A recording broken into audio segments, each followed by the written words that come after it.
الفطاني رحمه الله تعالى، وإلى سيدي المرحوم جمهور بني صالح بن موسى الشافعي المكي رحمه الله تعالى، ولجميع مشايخنا ولمعلمينا ولكافة المسلمين والمسلمات. شيء لله لفظ الفاتحة.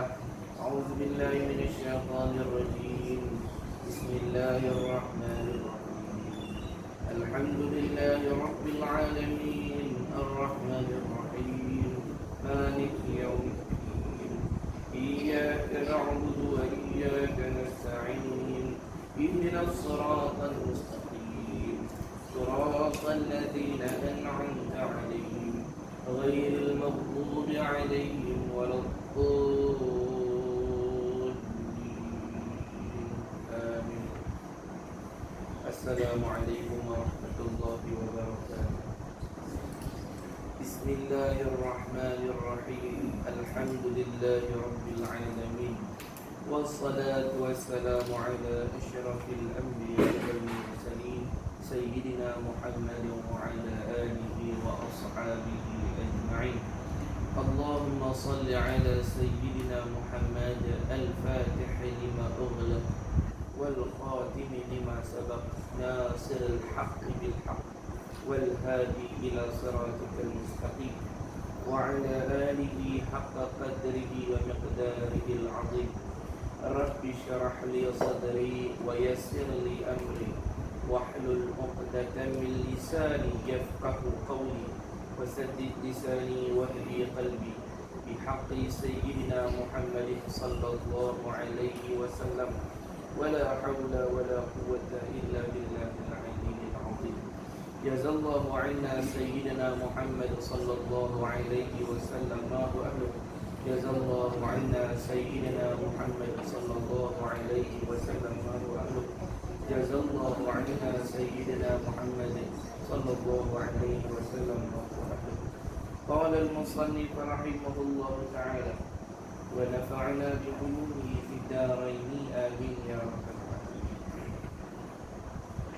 Huraian sifat yang keenam, wahdaniyah, artinya keesaan. Betul tak? Wahdaniyah artinya keesaan. Kita dah masuk pada sifat yang keenam. Bahasa apa kita model? 45 ya.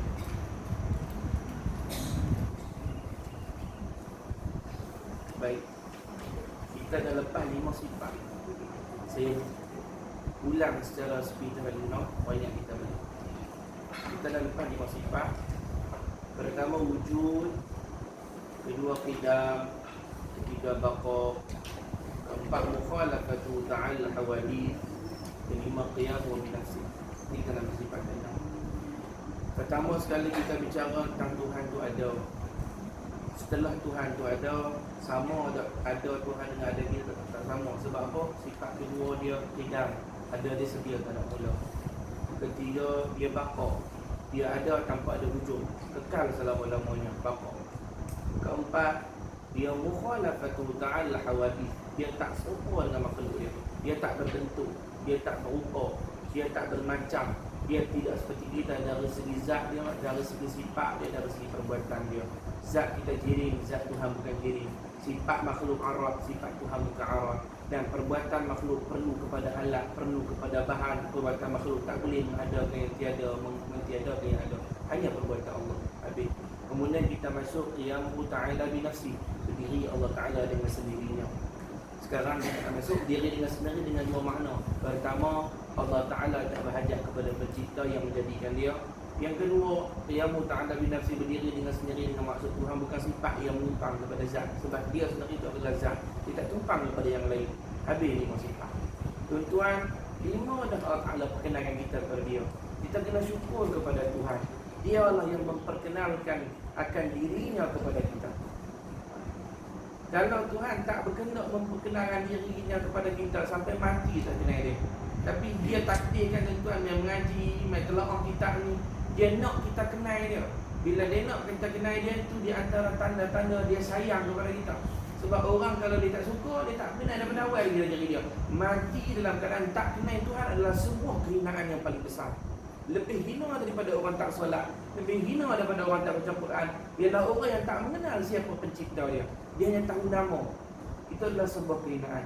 Apabila Tuhan nak memperkenalkan diri kita kepada dia, itu tanda dia cinta kepada kita.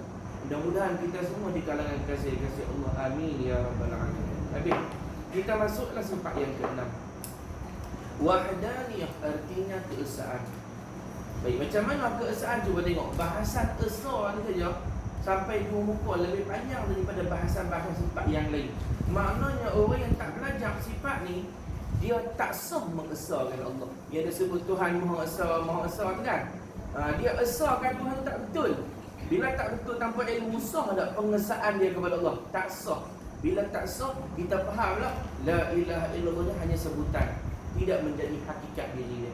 Tengoklah nak sah la ilallah tu, tengok dia kata apa. Huraian sifat yang keenam, wahdaniyah artinya keesaan.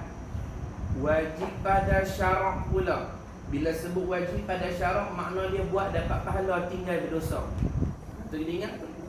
Wajib apa? Atas tiap-tiap mukallaf. Mukallaf yakni orang yang dipertanggungjawabkan hukum. Kita lah. Wajib apa? Mengetahui, yakni belajar. Wajib belajar hukum dia. Serta mengaku putus di dalam hatinya. Lepas dia belajar, dia i'tiqad, dia simpul mati, dia percaya, dia yakin pula dalam benak batinnya, saya apa? Akan tentu sungguh Allah Ta'ala itu satu. Besar tu maksudnya satu. Pada mana? Pada zatnya, dan pada sifatnya, dan pada af'alnya. Tiga. Dia bukan kita kata Tuhan tu tunggal umum lagu tu. Dia tunggal pada zat lain, tunggal pada sifat lain, tunggal pada perbuatan lain. Tiga-tiga kena faham. Apa makna tunggal? Tu. Dan tidak berbilang-bilang. Bila kita beriman Tuhan itu tunggal, kita beriman Tuhan tidak berbilang-bilang. Sebab lawan bagi tunggal ialah berbilang-bilang. Bila kita beriman Tuhan itu tunggal, maka kita beriman Tuhan tidak berbilang-bilang. Sekurang-kurang berbilang berapa? Dua tu pergi bilang lah. Sebab tu ada sebutan di kalangan ulama, ada ulama yang tak bagi sebut satu, dia suruh sebut tunggal. Ada ulama sebut begitu. Tapi tak ada masalah kalau kita mengaji sebut satu, kadang-kadang kita dah faham dah. Cuma nak sebut di depan orang awam yang tak faham ni, kita kena hurai. Ada beza satu dengan tunggal. Pasal apa tak setengah ulama tak bagi sebut satu? Kerana kata ulama satu ni bila sebut satu akan timbul dalam otak bila ada satu, ada dua. Lepas sambung ni dua. Kalau tunggal, makna tidak ada bilangan. Hanya satu-satunya. Dia beza satu dengan satu-satunya. Beza apa? Ini anak yang satu, anak yang pertama. Makna kata boleh timbul anak kedua. Tapi kalau sebut ini satu-satunya anak, orang tak tanya lah anak kedua, ketiga. Satu saja. Itu satu-satunya kalimah yang seerti dengan dia. Tunggal. Ataupun tu. Dan kalau sebut satu, orang boleh faham, boleh bahagi tak lagi satu. Boleh bahagi. Nah, satu bahagi tu dia jawab 0.5 boleh bahagi lagi. Sebab tu lah dia sebut tunggal. Kerana nak bagi faham zat Tuhan bukan boleh belah bahagi. Macam kita masuk dalam dia beritahu. Zat Tuhan bukan jadi mau sampai tahap tu ulama kita dia terlampau halusi nak jaga akidah sampai tahap kalimah pun dipelihara. Yang tepatnya bukan satu, yang tepatnya tunggal. Cuma untuk guru kita ni sebut satu. Sebab kitab ni kitab mubtadi', kitab pemula. Sekali kalau orang baru jumpa tiba-tiba tunggal tu, tak apa nak faham, dia sebut satu dulu. Nanti dalam kitab-kitab yang lebih besar dia faham satu tu macam mana pula. Baik, kita beriman Tuhan tu tunggal, Tuhan tidak berbilang-bilang. Kita beriman yang tu. Mana dalil kata Tuhan tak berbilang-bilang? Tu firman Allah Ta'ala, wa ilahukum ilahu wahid. Tak mana ni? Macam bisa jumpa ayat ni. Tak mana? Macam tak mana ayat ni? Di mana? Baca apa hati kali dah mesti tu. Buat tak ingat lagi cerai. Masa jumpa lah Ustaz ayat ni. Masa nak jumpa lah. Tapi tak ingat ayat apa. Masa jumpa. Demi masa jumpa tu senang kan. Wa ilahukum ilahu wahid. Apa makna dia kita nak baca setiap pahaman yang tu? Artinya wa ilahukum ilahu wahid itu bermula Tuhan kamu itu Tuhan yang satu. Tuhan kamu tu Tuhan yang satu. Kita tengok tak? Dia guna istilah wa ilahukum, Tuhan kamu semua. Dia tak guna istilah Tuhan ni untuk orang mukmin. Dia tak guna istilah Tuhan ni untuk orang yang beriman saja. Dia guna Tuhan kamu tu merujuk kepada ayuhan nas, seluruh manusia. wahai sekalian manusia, wa ilahukum ilahu wahid, Tuhan kamu Tuhan yang satu. Dia ada beza, ilah lain, Rabb lain, Malik lain, tak sama istilah dia. Walaupun kalau terjemah secara biasa, secara zahir, secara bermudah-mudah, semua Tuhan, tapi tak sama. Kita baca Bismillahirrahmanirrahim.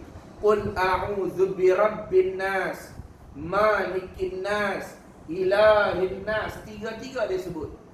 Aku minta lindung kepada Tuhan daripada Rabbin nas, Tuhan manusia. Kalau terjemah ke bahasa Melayu umum dalam tafsir disebut Rabb itu Tuhan. Ilahin nas, Tuhan manusia juga. Malikin nas, Tuhan manusia juga. Tapi ada beza tak? Rabb, ilah dengan Malik, beza. Yang dikatakan orang tu bertauhid bukan sekadar dia mempercayai Allah Ta'ala tu Rabb, Allah Ta'ala tu Malik, tapi dia juga memperilahkan Allah Ta'ala. Beza tu, Rabb, ilah dengan Malik. Terjemah secara fungsi lah. Beza.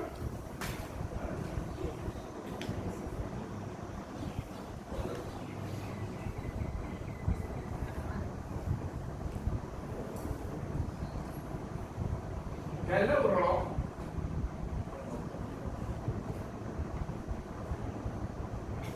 Rabb ni Tuhan juga, tapi makna dia yang mencipta,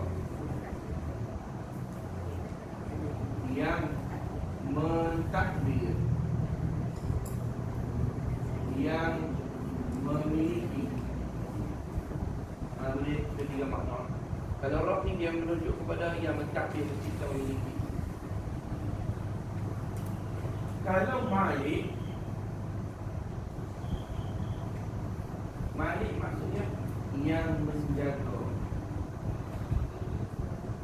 atau yang menguasai. Malik tadi penjaga atau yang menguasai. Yang ketiga adalah Malik ilah yang disembah,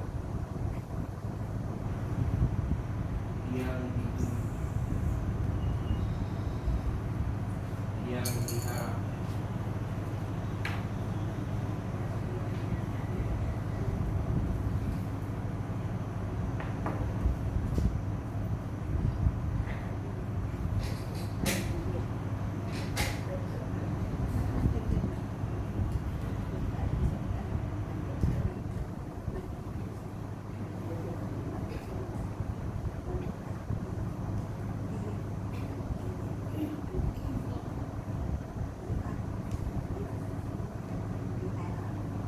Baiklah, secara umumnya ketiga-tiga makna Tuhan. Rabb pun Tuhan, Malik pun Tuhan, Ilah pun Tuhan. Tapi dalam tiga-tiga makna ni, makna yang paling sempurna, yang paling memimpin kerohanian kita kepada Allah Ta'ala ialah Ilah. Sebab tu dipakai dalam tu La ilaha illallah. Padahal boleh dia pakai La Rabb illallah, boleh pakai La Malik illallah, tapi dia guna istilah ilah. Pasal apa tuan? Pasal kalau perasan, Rabb dengan Malik ni lebih kepada zahir, yang mencipta, yang menjaga, yang mentadbir sebagainya. Tapi kalau ilah, dia merujuk tentang macam mana perasaan emosi kita kepada Tuhan itu sendiri, yang dituju, yang disembah, yang diharap, yang ditumpang. Kerana itu dipakai, itu diletak dalam kalimah La ilaha illallah. Kita dah berarti tak lepas daripada semayang tarawih. Ya Latif, apa semua dah letak di belakang tu kemudian hati semua nak mana kan. Bila dia Latif tu betul dia tarawih habis dah. Semua nak baca moral pula. Bila tak imam tarik ya Latif. Habis dah. Tu makna dia kata habis dah. Witir pun dah habis. Kan. Ada yang sambut ya Latif. Dah Latif habis dah. Habis selesai dah. Allahumma salli ala Muhammad. Baca dia masuk apa? Ma'abali Allahumma salli ala Muhammad. Ma'bud la ilaha illallah.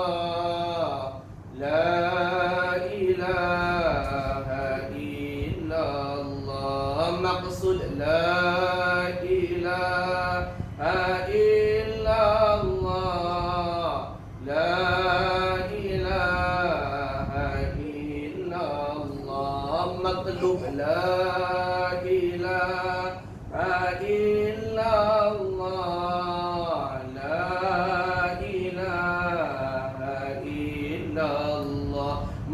ma'bud la ilaha illallah. La ilaha illallah. Mawjud la ilaha illallah. La ilaha illallah. Diulang kalimah tu. Cuba tengok. Di awal-awal kalimah tu dia sebut banyak kali tentang la ilaha illallah, makna dia. Dia kata apa? Ma'bud la ilaha, yang disembah tidak ada kecuali Allah. Matlub, yang dituntut tidak ada kecuali Allah. Maksud yang dituju tidak ada kecuali Allah. Mahbub, yang dicintai tidak ada kecuali Allah. Mawujud, yang wujud tidak ada kecuali Allah. Semua berkenaan dengan kerohanian hati. Yang disembah, yang dituju, yang diharap, yang dituntut, yang dicintai, yang ada sebenarnya tidak ada kecuali Allah Ta'ala. Itu makna ilah lebih menepati, lebih sempurna makna dia. Kerana itulah Tuhan pakai ayat ni. Sebab kalau tanya kepada orang kafir, siapa yang cipta langit bumi, dia akan kata Tuhan Allah. Allah juga. Tapi bila nak tuju, nak sembah, dia balik kepada dewa-dewa dia. Dia balik kepada berhala dia. Kerana itu Tuhan nak berbetul yang tu. Kamu kata yang cipta aku, Rabb, betul tak? Kamu kata yang memiliki aku, Malik, betul tak? Tapi kenapa bila dituju kepada benda lain daripada aku? Kerana itulah Tuhan sebut wa ilahukum ilahu wahid, dan yang kamu tuju sebenarnya tidak ada kecuali satu saja. Baru sambung wa ilahukum ilahu wahidun la ilaha illa huwar rahmanur rahim. Sambung Allahu la ilaha illa huwal hayyul qayyum. Allah, tidak ada Tuhan kecuali Dia yang maha hidup lagi maha berdiri sendiri. Itu dia apa? Karena itulah Tuhan pun ayat ini abang kata, hai manusia yang kufur kepadaku, yang tak ingat kepadaku, yang sembah selain aku, yang bergantung selain aku, yang harap selain aku, yang minta tolong kepada selain aku, sebenar-benar yang kamu tuju hanyalah Tuhan yang satu. Kenapa kamu menuju kepada yang lain? Itu makna dia ayat Quran itu. Itu dia terbelah kepada apa? Kepada semua manusia. Tak kira dia mukmin ataupun kafir. Orang mukmin pun kadang-kadang macam orang kafir. Bila susah cari Allah, bila senang cari yang lain. Lebih kurang juga 2 kali 5 dengan orang kafir. Tu. Maka dia pesan tu. Dia kata artinya, dan bermula Tuhan kamu itu Tuhan yang satu. Maka satu itulah dikatakan wahdaniyah. Artinya, arti wahdaniyah tu keesaan, tidak berbilang-bilang. Itu esa. Bukan esah tu nama orang. Macam gimana kenal kan. Dan mengesahkan Tuhan. Itu makcikmu. Dan makna satu pada zat itu. Ni dia nak urang. Ni payah sini nama sudah. Tengok betul tak? Kalau tak faham kita saya ulang. Dan makna satu pada zat itu. Zat dia di diri Tuhan. Sifat karakter Tuhan yang ada di zat Tuhan. Ni kan silap tu jangan lupa. Ini mana zat mana pula tanya. Dan makna satu pada zat, pada diri Tuhan itu ialah zat Allah Ta'ala tidak bersusun daripada beberapa zat yang boleh dibilangkan dengan sekurang-kurang bilangan, dengan bahawa boleh dikerat atau dipotong dua, atau dibelah dua, atau dikresek dua, seperti segala zat yang baru. Itu makna pertama, Tuhan tunggal pada zat. Apa makna dia pertama? Makna pertama zat Tuhan tunggal, iaitu zat Tuhan bukan macam kita cantuman beberapa bahagian, cantuman beberapa juzuk. Dia zat dia tunggal, bukan cantuman. Macam mana zat dia? Wallahu alam, cuma tunggal. Macam zat kita ni, tuan nampak ni. Nampak saya satu tak?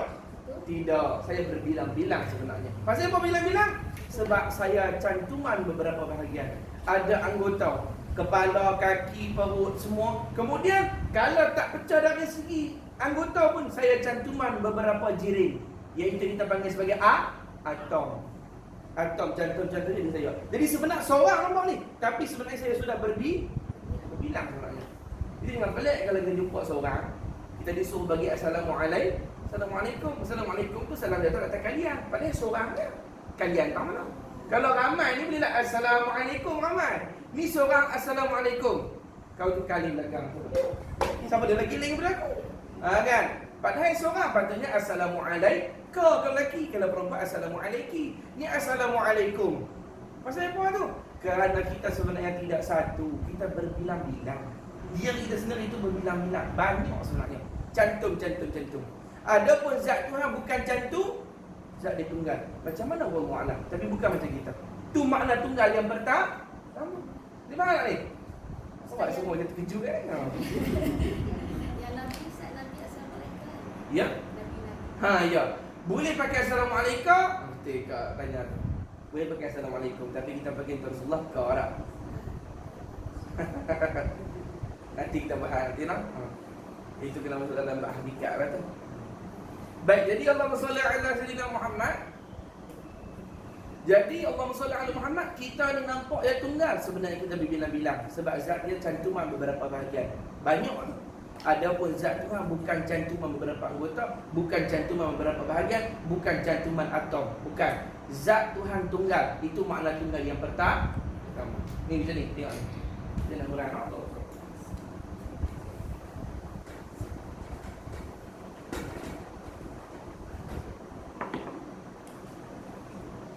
Kalau kita paling lekeh kita ni, kita ada jasad, kita ada roh. Ini dua ni. Paling kurang, paling lekeh. Kalau nak pecah pula kepada jasad ni, kata jasad. Jasad ni roh. Jasad ni saja ada anggota. Ada, kita katakanlah ada 7 anggota. 7 anggota. Kalau roh, pada lagi anggota ni buat daripada dah. Ada daging, ada darah, ada tulang, ada urat. Yang berbeda orang semua banyak lagi kan. Hak ni kita bercakap orang kita ada 4 unsur kan. Tanah, air, angin, api, apa tu, avatar tu. Tu. Banyak lagi kita ni. Lepas tu halusi lagi. Sebenarnya kita buat daripada atom. Tu yang kata benda-benda kecil tu. Cantuman atom. Loh, kita ni banyak ni. Kalau roh kita nampak satu. Sebenarnya dalam roh ni ada apa? Ada akal. Ada pandu. Ada nyawa. Loh, banyak apa kita sebenarnya. Ni tak lama ni. Kalau masukkan tarikat ni ada bahan dia satu benda ni. Jadi banyak. Kita ni atom ni benda paling kecil. Bila kita ni dah lukis. Dia nak tunjuk lah. Katalah ni atom. Dia kata tu nampak besar. Contoh makcik oi. Tu. Katalah kita ni cantum jadilah seorang manusia. Mana ni? Ni. Cantum daripada beberapa atom satu. Jadi Allah Muhammad, satu atom dalam istilah tauhid, ada istilah dia. Kita panggil sebagai jauhar firli. Atau firli kalau kita wakaf. Jauhar firli. Itu dia. Dengan angguk pada. Lupa. Angguk rahsia. Jauhar firli ataupun atom. Sebab saya nak jumpa ni belakang bahasa ni. Benda yang paling kecil diri kita tu nama dia jauhar firli. Ataupun bahasa Inggeris panggil atom. Bahasa Melayu panggil apa? Zarah. Zarah tu ambil daripada bahasa Arab sebenarnya. Mana? Dalam Quran. Dalam surah Az-Zalzalah kan. Bismillahirrahmanirrahim. Faman ya'mal mithqala dzarratin khairan yarah. Barang siapa yang berbuat amal sebesar zarah daripada hal kebaikan, dia akan melihat. Wa man ya'mal mithqala dzarratin syarran yarah. Barang siapa berbuat jahat, berbuat sebesar zarah daripada amal jahat, dia akan tengok. Zarah tu apa? Sebesar atom. Tuhan sebut awal lagi dah. Mana kata sekecil-kecil benda, paling kecil zarah lah. Paling kecil yang kata ciptaan makhluk ni ialah zarah. Daripada zarah tu macam tu jadi kita, jadi rumah, jadi apa. Daripada benda paling kecil tu nama dia zarah. Daripada sekecil ni pun kecil ni amal apa kita buat Tuhan kan perlihatkan nanti di akhirat. Jadi ini bagi jauhar firli. Bila cantum ni jauhar firli ni daripada kecil. Bila cantum jadi macam saya ni jadi papai hitam ni, jadi meja ni, jadi ayam ni, dia jadi benda betul nampak dah ni. Kita panggil benda tu, objek tu, kita panggil dia jauhar mujarrad. mujarradun. Jauhar mujarrad. Ni, kalau dah cantum ni jadi benda ni, daripada atom tadi ni dah jadi benda, kita panggil jauhar mujarrad. Hati sila nak tarik kena salin. Kalau salin penting belakang-belakang. Jauhar mujarrad. Jauhar mujarrad apa? Maksud dia cantuman. Cantuman atom mujarrad. Kita ni jauhar mujarrad kan ni. Jadi dalam sayur ni ada berapa ribu juta zarah, tak tahulah diri kita yang cantum dari mujarrad apa ni zarah. Jadi Allah Muhammad, jauhar mujarrad ni kita panggil sebagai jirim. Kata seertilah jirim sebab tu kita boleh belah lagi. Kita dibuat daripada cantuman. Jadi bila cantum boleh pecah daripada asal pisau, cantum boleh pisah balik.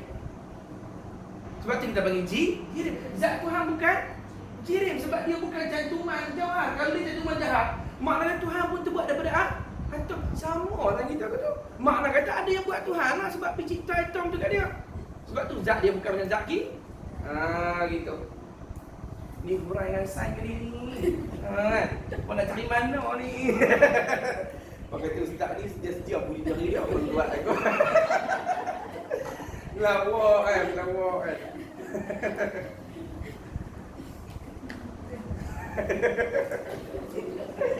Allahumma salli ala Muhammad. Situ. Tu makna dia. Yang dikatakan pertama, makna zat Tuhan tidak berbilang-bilang ialah zat Tuhan esa, ialah zat Tuhan bukan cantuman macam kita, beberapa bahagian. Macam kita ni cantuman beberapa bahagian. Anggota, halus lagi atom, berapa atom cantum diri kita ni. Zat Tuhan bukan begitu. Tunggal. Wallahu a'lam macam mana, tapi tak macam kita. Kemudian Allahumma salli ala Muhammad. Itu makna pertama. Maka jika bersusun yang boleh dibilangkan, kalaulah zat Tuhan bersusun, yang boleh dibilangkan itu dinamakan dia kam muttasil pada zat. Artinya bilangan yang berhubung pada zat. Kalau Tuhan cantuman jenis itu, kita panggil dia kam muttasil, berbilang yang cantum. Ni, kalau zat Tuhan macam ni, kita panggil kam muttasil, berbilang pasal cantum. Cantum. Berbilang tapi dia macam cantum. Hak ni tak apa nama, tak apa lagi pening. Sebab ni istilah Arab, kita nak jumpa dua dia kali dalam bab ni. Cuma kena faham apa makna esa pada zat ni. Kemudian dia kata lagi, dan juga dikatakan jisim, artinya segala zat yang baharu yang boleh dibahagikan. Dan juga zat jenis ini kita panggil jirim boleh, kita panggil jisim pun boleh. Apa beza dia? Kenapa ada setengah panggil jirim, ada panggil jisim? Sebab jirim ni lebih khusus. Kalau jirim lagi umum, jirim lebih besar, makna dia jisim lebih spesifik. Macam ni. Kita akan jumpa lagi, tapi memang akan sebut kali. Jirim, jisim. Ada beza? Ada beza.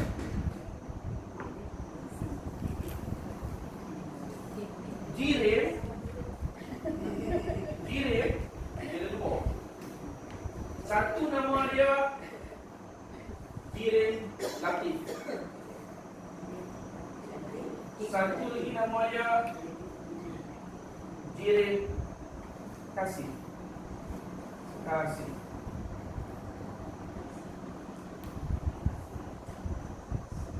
Jirim latif ni jirim yang tak nak belah lagi. Macam mana jirim tak nak belah lagi? Udara, cahaya, roh. Ni contoh lah, ada lagi saya tak ingat. Ni pasien ni dia jirim makhluk, tapi dia tak boleh belah lagi sebab udara, cahaya. Kau tak boleh kerak cahaya? Boleh kerak? Suruh kau select, dia potong tengok. Cuba ada bodoh nak potong tu. Tak boleh. Roh, tak boleh. Ini semua benda-benda yang sifat dia latif, halus. Ada maksud latif maksud dia halus. Ada satu lagi nama dia jirim kasih. Boleh pun nama anak. Jirim, lah kali panggil jirim, jirim kasih.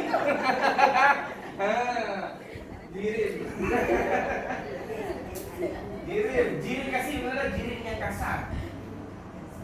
Kalau tadi lah batu, manusia,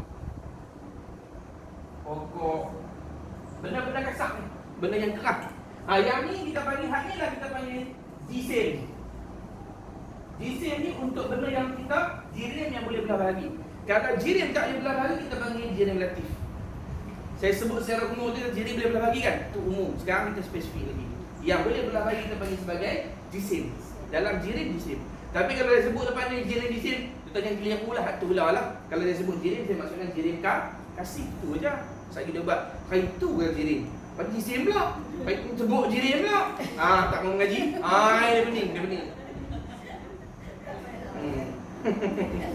More tak mau mengaji. Dia pening sikit dia lari balik. Bukan dia exam ni. Pening lah seorang hal. Tak tahu. Pening. Allahu Akbar.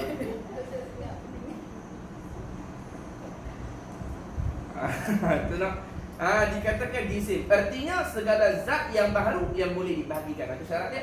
Zat baharu yang boleh dibahagikan kita panggil jisim. Kalau zat baharu tapi tak dibahagi, itu masuk dalam jirim. Jirim dia lebih umum.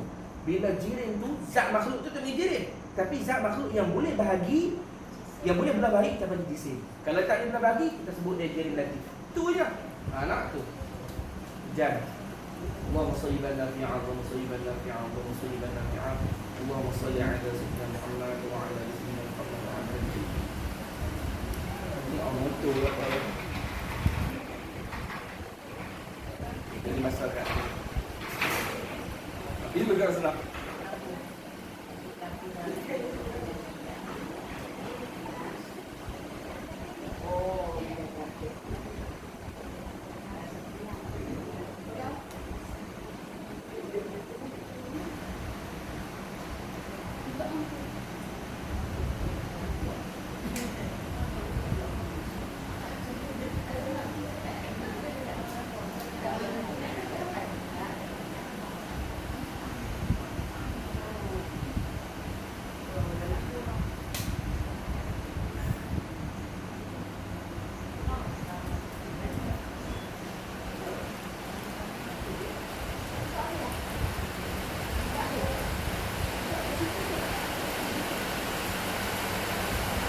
Dia tak usah.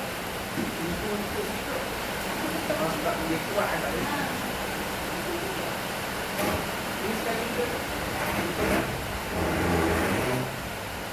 Tak apa dengar kalau saya cakap. Itu. Mic ni bagi tak apa nak ada. Kita ada video tu ada video.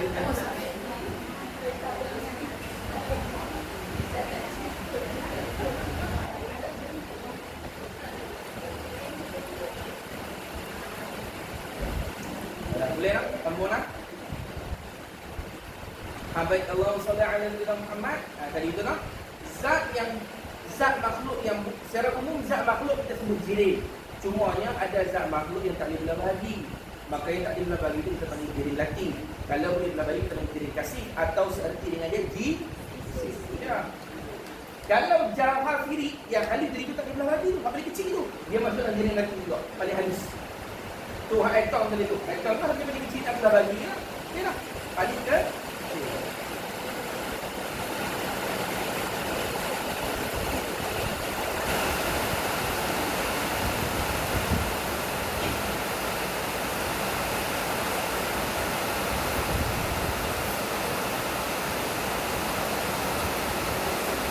boleh cakap orang. Sebab jadi penting aku tak faham. Sebab kita nak pakai sidang sampai ke belakang, kita akan import lagi istilah.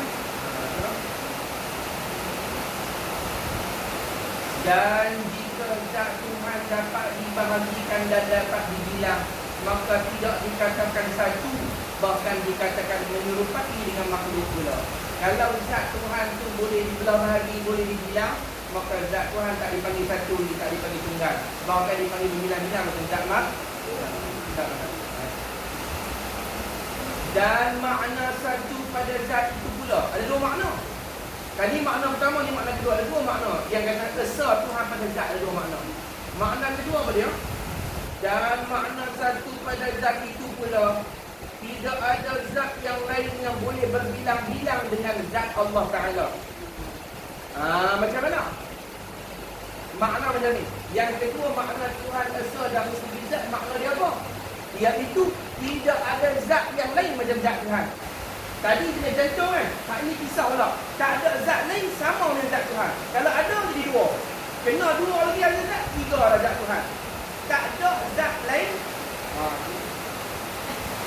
Tak ada zat lain yang serupa dengan zat Allah Ta'ala. Mana zat Tuhan tunggal, tiba-tiba ada zat lain macam zat Tuhan tak? Macam kat jantung, macam bukan macam diri. Dua lah. Kalau ada tiga, ada jadi empat lah. Makna tu yang kedua, iaitu tidak ada zat yang lain menyerupai zat Allah Ta'ala. Jadi kalau kita baca mukhalafah ni, dia kait sekali dengan sifat wahdaniyah. Bersalahan Tuhan dan makhluk kait sekali dengan sifat wahdaniyah.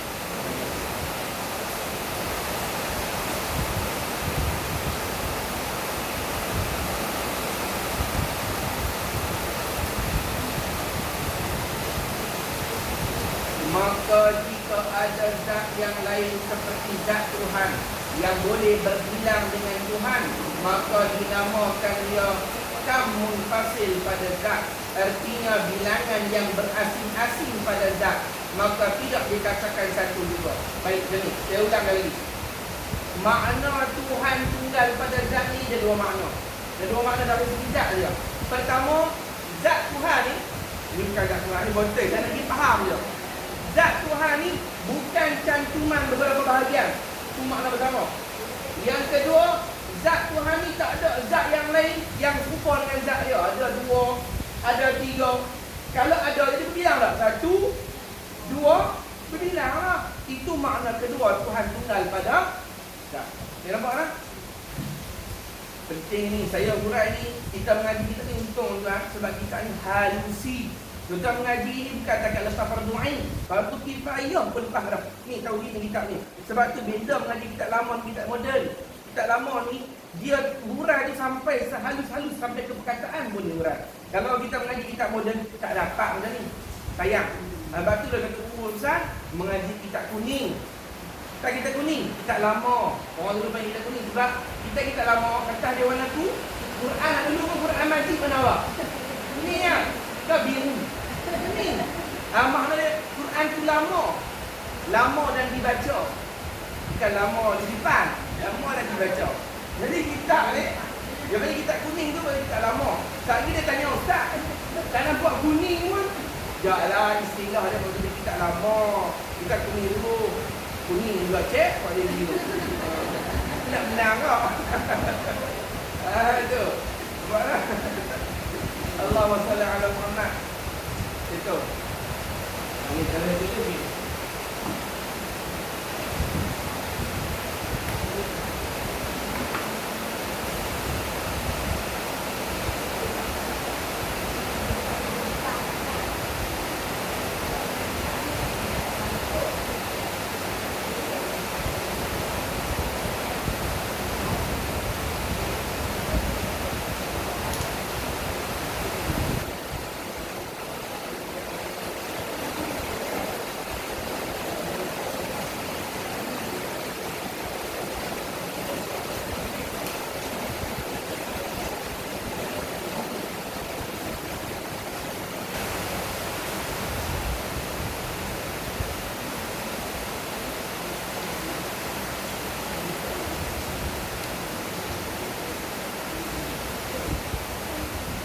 Itu.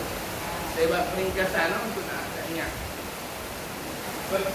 Yang pertama, Tuhan Esa dari segi zat, dari segi diri dia dengan dua makna. Pertama, zat Tuhan bukan cantuman beberapa bahagian, sebab cantuman kita berbilang.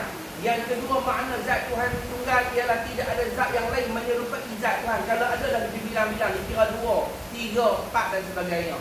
Selesai pada zat. Kita masuk pula yang kedua.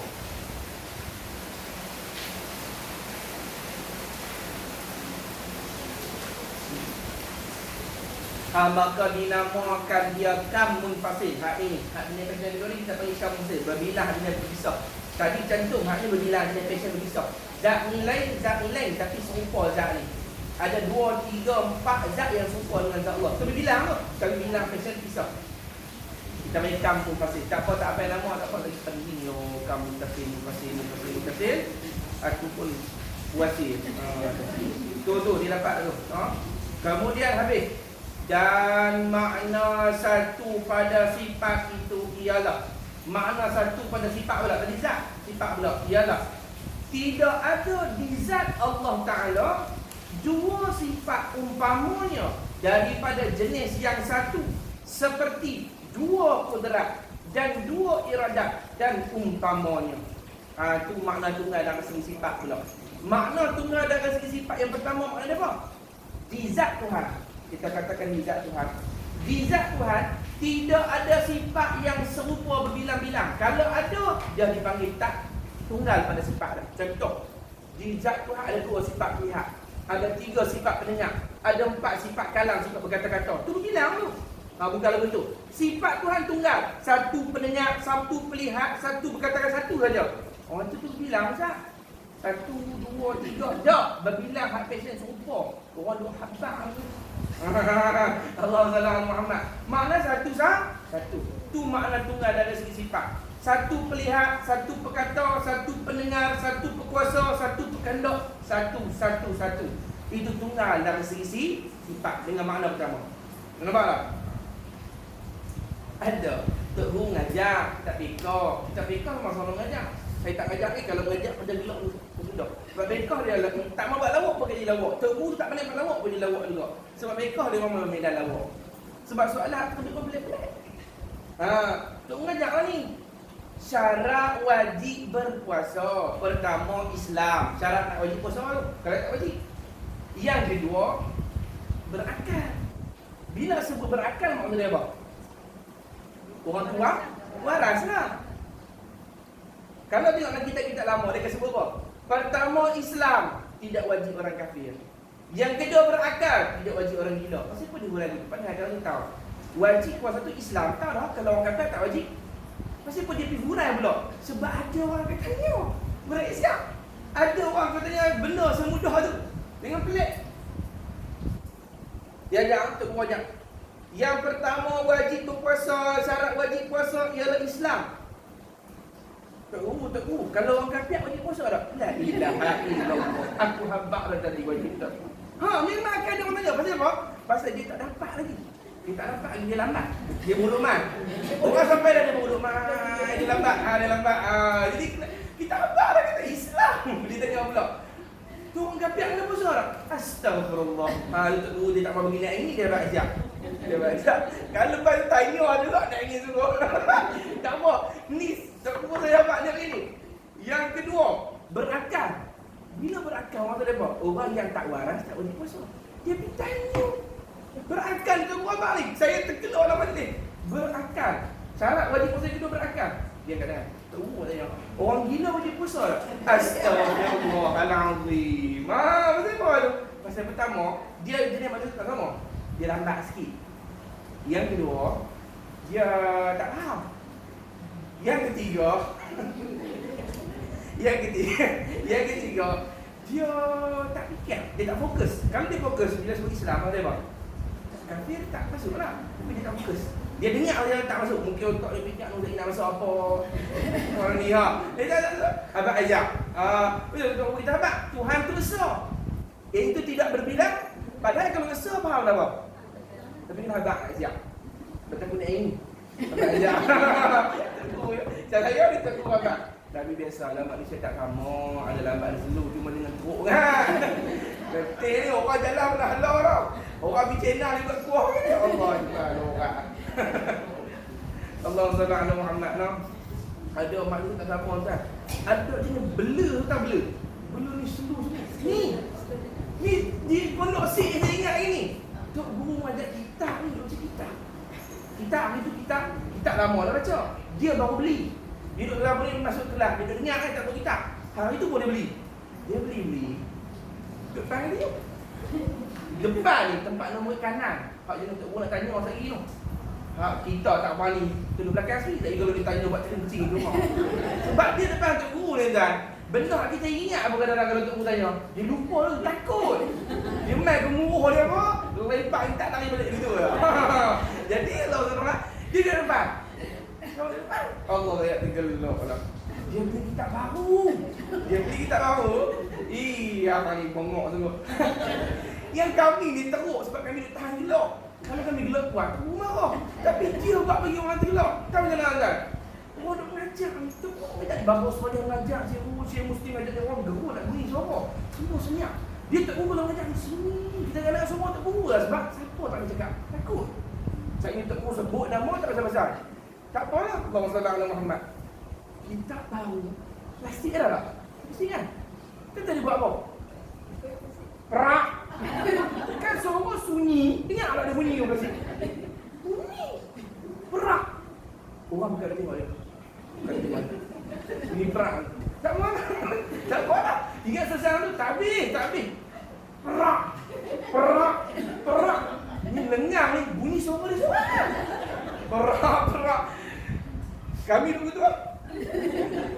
Oh, siksa je. Lawak tak bila semua orang duduk tengah tumpu. Dia ada buat lagu tu. Kita cakap, hang fikir je dia. Tak, dia bukan. Dia bela. Dia lambat. Tak apa. Yang akan habis dah. Tok Guru muka layan. Tok Guru dengar. Tok Guru buat tahu. Tok Guru baca harian. Muka Tok Guru layan. Muka dia putih. Nampak dah merah muka. Ingat ke selesai dia kata bongok ni. Dia dah koyok. Dia ronyok tu. Kita tu. Rok. Aku kata, ya Allah, baca ya. Allah Muhammad. Kata kita, kalau kita fikir lah pergi depan Tok Guru. Bunyi ganggu Tok Guru, kita fikir lah. Tak fikir. Dia lambat. Dia fikir bila? Dia fikir lepas ronyok balik dah. Tadi ingat pun dah. Hang ronyok dia. Allah Akbar. Kacau lah. Mak dia tak bagi. Ada satu lagi. Hak ni Tok Guru selalu marah dengan dia. Kenapa? Dia aku tanya. Sampai orang terlampau takut dia tanya. Sebab kalau dia tanya Tok Guru bukan marah. Bila Tok Guru marah, orang ni pun kena kali. Sampai kalau dia nak tanya orang. Turun pegang tangan. Orang takut dia tanya.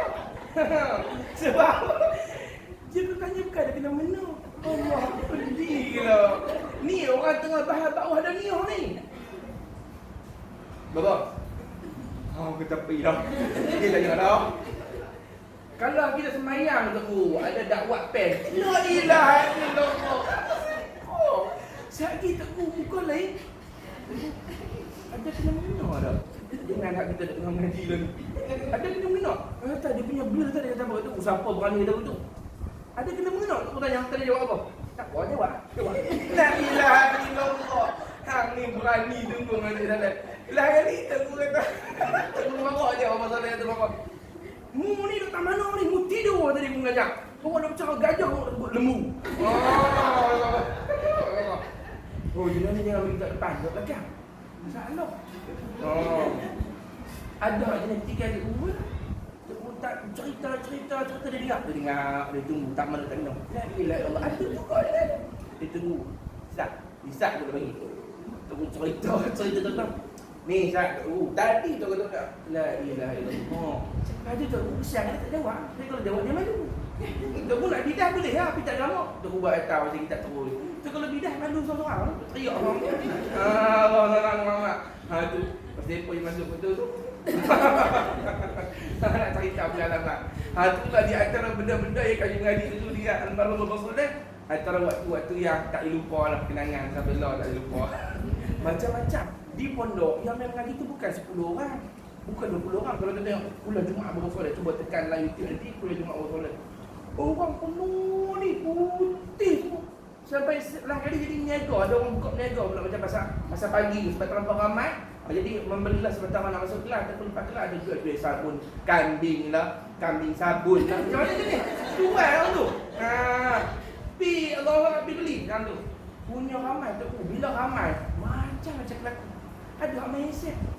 Memang kita pelik ni kita ni. Kita ramai tu nampak tak ada buat guna. Tak. Dia tak. Lu saya kata macam nak berkah kalau mengaji dari meja tak baik. Kalau tak nampak tua tak nampak tak baik. Kecuali kita ada emergency tiba-tiba orang call orang macam nak angkat ni lain. Ni sambil dia tengok WhatsApp, IG. Lu tunggu dia siapa? Hanya mengaji apa? Dia kata masuk dapat pahala doa kalau tak dapat pahala. Dapat berkah lagi sebab tak berdekat. Dalam meja. Dah nak paling ada. Saya cerita ni bodoh. Tapi Sebut bila kan. Sambung. Ada lah. Dan makna satu pada zat artinya bilangan yang berbeda. Dan makna satu pada sifat itu ialah tidak ada di zat Allah Ta'ala dua sifat umpamanya, ini yang serupa daripada jenis yang satu, seperti dua kudrat dan dua iradat dan umpamanya. Tak ada. Satu-satu je tu makna Tuhan tu ada sifat yang pertama. Sifat Tuhan hanya satu. Satu kudrat, satu iradat, satu ilmu, satu hayat, satu sama, satu basar, satu kalam. Satu saja. Maka jika ada dua sifat itu di zat Allah Ta'ala, maka dinamakan dia kam mutasil pada sifat. Kalaulah di zat Tuhan ada dua sifat yang sama, tiga sifat yang sama, maka dipanggil berbilang yang bercantum di zat Tuhan, iaitu bercantum dari sisi sifat. Artinya bilangan yang berhubung pada sifat, dan itu batal kerana kedua-dua sifat itu tidak meratai takluknya, iaitu tugasnya. Kalau Tuhan dua kudrat, dua iradat, salah pula pasal apa? Pasal tak meratai lah kuasa Tuhan. Dia bahagi-bahagi pula. Contoh, Tuhan dua kuasa. Jadi, kuasa A buat langit, kuasa B buat bumi. Tak meratai lah, bahagi-bahagi pula. Jadi tak dia panggil Tuhan. Tuhan syarat dia kena meratai. Dia ada bahagian-bahagian pula. Kudrat ni buat ni, kudrat ni buat ni. Tak boleh. Dia yang satu. Gitu. Dan makna satu pada sifat pula. Tidak ada pada yang lain sifat seperti sifat Tuhan yang boleh mengadakan dan yang boleh meniadakan apa-apa makhluk. Makna kedua yang kata Tuhan tunggal pada sifat, tidak ada makhluk yang ada sifatnya sifat Allah. Kalau ada makhluk yang ada sifatnya sifat Allah, berbilang lah. Contoh Allah Ta'ala ada sifat sama, Abu pun ada sifat sama macam Allah Ta'ala juga. Dia berbilang lah. Ali ada seorang lagi, Minah, Be'ah, Latifah, semuanya ada lagi. Banyak lah. Tak, saya minta maaf nama-nama yang tak tepat. Alhamdulillah Muhammad. Lagi ada pula ustaz nama saya. Dia saya melawak lah. Saya mengajak dia tak di sini sangat. Kalau di sini dia tak seronok. Jadi macam marah pada. Sebab saya ni muka cengih dah. Tak apa saya buat lawak pun ada orang nak gelak tak gelak. Ni sebab perempuan biasa dengan saya lah. Ada masjid saya ceramah kali 2 kali ceramah. Tak gelak. Saya buat lawak ni. Saya rasa kecewa. Kan sebab apa? Dia pun tengok muka saya cengih. Dia pun ingat saya marah. Kalau saya buat lawak ni. Takkan saya nak kena habis. Sekarang gelak. Saya buat lawak ni. Sebab saya ingat pesan baru Abbas Kumpul banyak kali dia kata kalau kita mengajak orang jangan terlalu serius. Dia kata bagi orang itu hati, sebab bagi orang minat mengaji. Sebab yang main ni macam-macam masalah, yang main ni macam-macam benda dia kena buat. Jadi bila dia main sini, kita hiburkan hati dia supaya dia minat mengaji, dia hilang masalah dia. Ni dia punya masalah, kita pula muka cengih juga. Dua masalah dia. Dah dia tak kena mengaji lah, sebab dia nak pening kalau dia rumah dia lagi, cepat baca dia lagi banyak. Kita tak kena tolong hibur hati dia supaya dia kata, mengaji ni bukan sekadar ada ilmu. Tenang hati aku, dia kata. Ustaz tu tak cengih. Kan? Sebab Allahumma salli ala Muhammad, almarhum Abbas Kumpul kata, Tuhan sendiri kata, wabashiril mu'minin. Ni saya ingat dia kata Abbas Kumpul. Wabashiril mu'minin, berilah berita gembira kepada orang mukmin. Maksud dia apa? Bagi seronok orang mukmin bahawa mereka duk mengaji, duk beribadat ni, syurga tunggu mereka. Bagi mereka seronok. Jangan bagi mereka orang susah hati. Mereka duk buat benda baik ni, Tuhan sayang kat mereka, syurga duk tunggu mereka selamat daripada api neraka. Bagi minat buat ibadah. Sebab kali agama orang nampak cengih, takut tak pergi buat agama. Dan orang lagi mengaji agama lagi dulu tak mengaji agama, tanya sejuk. Orang mengaji agama bukan cengih. Start jadi orang masih cengih dah. Saya pelik pada dia. Padahal orang mengaji agama ni lagi suka senyum. Sebab Rasulullah suka senyum. Lepas mengaji agama, daripada tak tahu misal, lelaki lah, tak tahu misal. Daripada misal jadi misal tak ada kebau. Jadi cengih. Jumpa orang dulu. Budak takut dengan dia. Budak takut dengan dia. Orang ni apa siapa? Kita orang masjid orang ni. Siapa panggil kita? Orang agama ni kena banyak sebab Nabi Muhammad adalah orang yang paling beragama, tapi baginda banyak baginda melawak dengan budak-budak. Melawak. Siap lawan lari dengan Sayyidina Aisyah. Tak urus lagi tak boleh buat gitu. Cari neraka di YouTube. Ustaz Amirul. Berlari. Pusing kan? Pakai jubah pula dia jadi isu. Kalau pakai sebab track tak apa. Rasulullah balik daripada semayang, lumba lari dengan Aisyah. Punya Rasulullah ni peribadi dan luar biasa. Orang suka dengan dia. Sebab Rasulullah ni dia beragama, tapi orang tak rasa agama dia kerah. Agama dia, oh kita lepas mengaji tak boleh gelak, tak boleh melawak pun, tak boleh nyembang, tak boleh. Kena serius. Kira macam ni ya. Subhanallah. Assalamualaikum warahmatullahi wabarakatuh. Dia gitu. Rasulullah boleh lawan lari dengan Aisyah. Pasal apa kan? Pasal Aisyah ni umur dia muda. Nabi layan ikut umur. Aisyah ni kahwin Rasulullah umur muda. Maka Nabi layan dia macam remaja perempuan. Maka lawan lari dengan dia. Lawan lari, Nabi menang. Dan Nabi besar lagi. Nabi tangkap kalau Aisyah. Beban. Bila beban Nabi kata tak apa. Esok kita di masjid, lawan lari lagi. Rasulullah lawan lari. Kali itu Rasulullah buat lambat. Bagi Aisyah mah, perempuan dia kena menang. Tak boleh kata. Bagi dia menang. Dia menang tak apa, hilang monyong kat tadi. Tegang Allah sallallahu alaihi Muhammad. Itu Nabi kita, Nabi Muhammad sallallahu alaihi wasallam. Ni Aisyah minum gelas. Ni kata ni botol ni gelas kata. Aisyah minum kau ni. Semua nak minum. Bekah Aisyah tanya, "Tak mana engkau minum Aisyah?" "Sini ya Rasulullah." Nabi minum daripada bekah minum Aisyah. Nabi ni orang dia tu. Sebab tu Rasulullah ni walaupun dia kuat beragama, dia banyak menangis di waktu malam. Dia orang yang takut kat Tuhan kalau baca Al-Quran meletak tubuh dia. Tapi tak menyebabkan orang jauh darinya. Orang suka dia. Sebab dia orang yang periang, orang yang peramah, orang yang jiwa dia lemah lembut. Kita mengaji agama lagi mulut pedih. Lagi mengaji agama lagi kata kau bang. Lagi mengaji agama lagi hina orang. Daripada orang suka kawan kita, tak suka kawan. Lah kali daripada orang minat nak try mengaji agama macam kita, tak mengaji apa. Kenapa?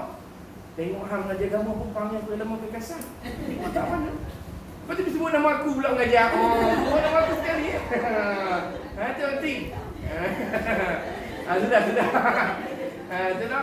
Dan makna satu pada sifat pula tidak ada pada yang lain sifat seperti sifat Tuhan yang boleh mengadakan dan boleh meniadakan apa-apa makhluk. Maka jika ada pada yang lain sifat-sifat seperti sifat-sifat Tuhan itu, dinamakan dia kam munfasil pada sifat. Artinya bilangan yang berasingan pada sifat, maka tidak lagi dikatakan satu. Yang kedua, makna tunggal pada sifat ialah tidak ada sifat Tuhan pada makhluk yang lain. Mana tidak ada makhluk yang ada sifat serupa dengan sifat Tuhan. Kalau ada, juga dipanggil berbilang yang berhasil. Kita panggil kam munfasil, berbilang atas yang berhasil. Kat Tuhan ada, kat makhluk ni ada, kat makhluk ni ada. Berbilang atas yang berhasil. Jadi tunggal pada sifat pun tu dua juga pada sifat. Pertama, makna dia apa? Tiada sifat yang serupa pada zat Allah. Makna pertama. Makna kedua, tiada sifat makhluk yang serupa dengan Allah. Tiada sifat makhluk yang serupa dengan Allah. Itu makna kedua. Itu tunggal dari sisi sifat.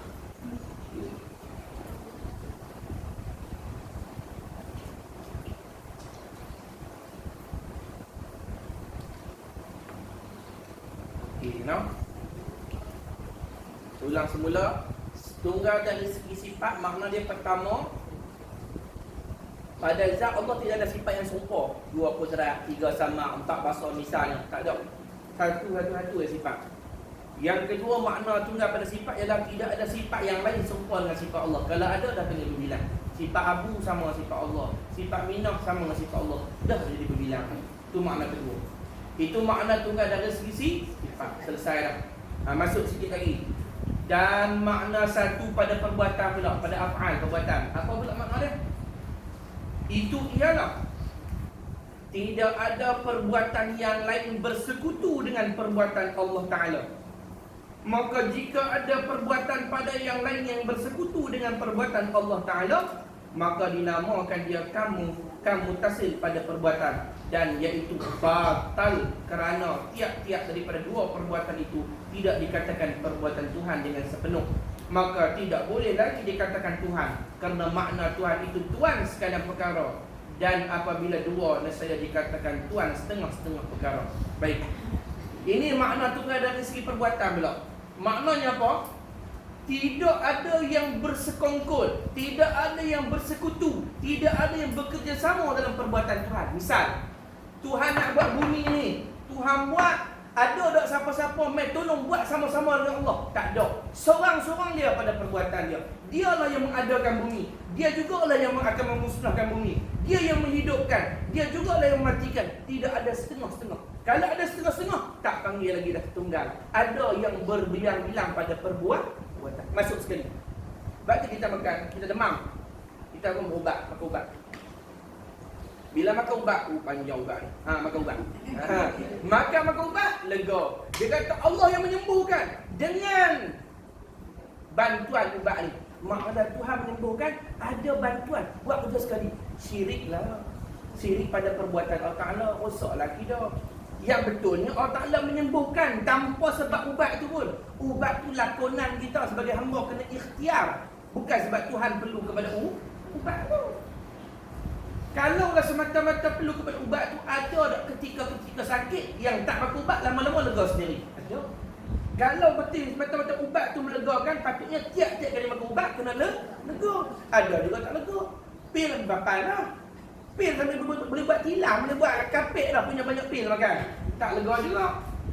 Lah dia kata, ambil pil pergi terus kita akan makan dah pil kan. Makna kata apa? Tuhan tak bersekongkol pada perbuatan. Dia tunggal. Kalau dia berkehendak sembuh, sembuh. Kalau dia berkehendak sakit, sakit. Kalau dia berkehendak mengadakan, dia sendiri. Tak ada siapa mencampur dalam perbuatan dia. Itu makna tunggal pada perbuatan. Sebab tu kalau kita iktiqad, bila kita buat apa? Perbuatan kita tu memberi bekas, itu syirik. Syirik perbuatan. Misalnya